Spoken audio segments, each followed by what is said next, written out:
Hey there, I'm Shai, a self-proclaimed digital artist, and in this vid, I'll be showing you how I go from this to this. Also, some tips and tricks, workflow, and my general thoughts while drawing. Like other artists, my process of drawing includes the sketch, line, color, and rendering. For the sketch, I already had somewhat of an idea of what I wanted to draw. I've been really into the game Zenless Zone Zero. Because of that, I wanted to draw Belle, the sibling I chose in the game. I thought it would be a good idea to just take a picture of the scenery in the game and just slap it in there as a background. What I see artists do is that they do line sketch, then proceed to line art. The way I go about this is I do the line sketch with the coloring on my drawing. During this time, I can experiment on the mood I want to invoke with lights and color. This is why I spend a particularly good amount of time doing the sketch. It helps with building a structure I can follow later on, not just with lines but also color.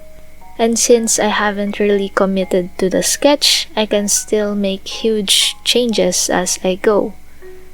As you can see here, I really didn't like the background, so I scraped it and drew another one instead.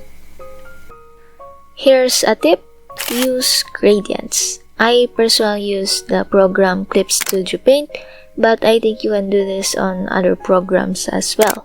Here I already have made gradients from before.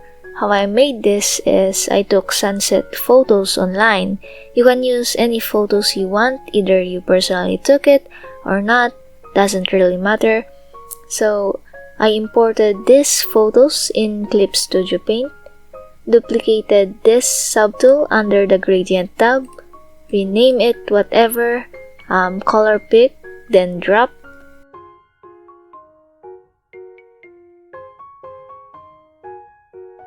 Now you got your gradient.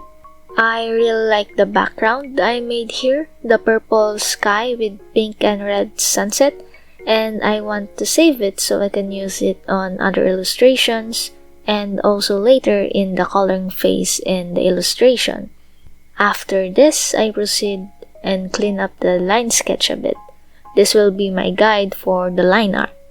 For line art, I mainly use these brushes I got from the artist called Fajobre. I think that's what you call them. I don't know.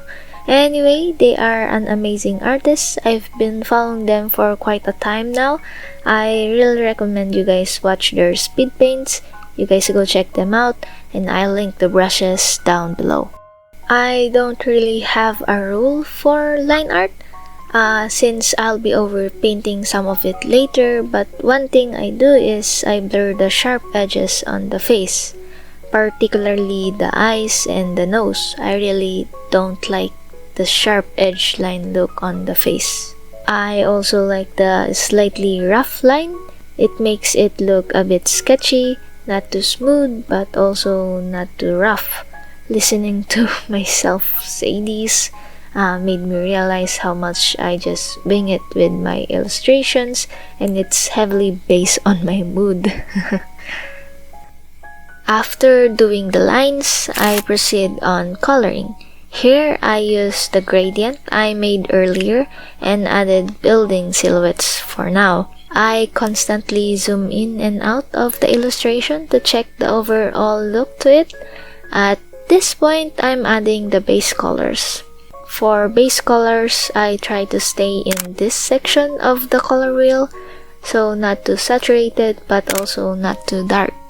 For rendering, I usually start with the eyes and face, adding a subtle blush on the cheek, shading on the edge of the eye, and casting shadow from the hair and the neck.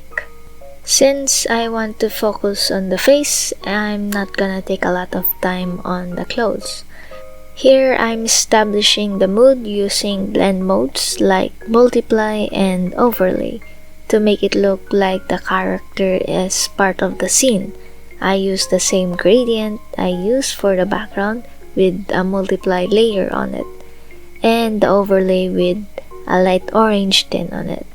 Also, take note, as I color this, I'm looking at the sketch on another monitor not to get lost in all the color. I added the backlit glow on the hair and edges on the face and clothes using the Add Glow blending mode with an orange tint. One thing I don't like rendering is the hair. I like sketching the hair and doing line art of the hair, but I hate rendering the hair. I just don't get how the hair works. I like drawing anatomy more than hair. Since drawing the human body, I have a structure I can hold on to, but with hair, it's too wild for me to understand. So I just added some highlights following a spear shape and just added a darker shade where I think it's gonna be darker. Then we add highlights to the eyes so it doesn't look so lifeless and depressed.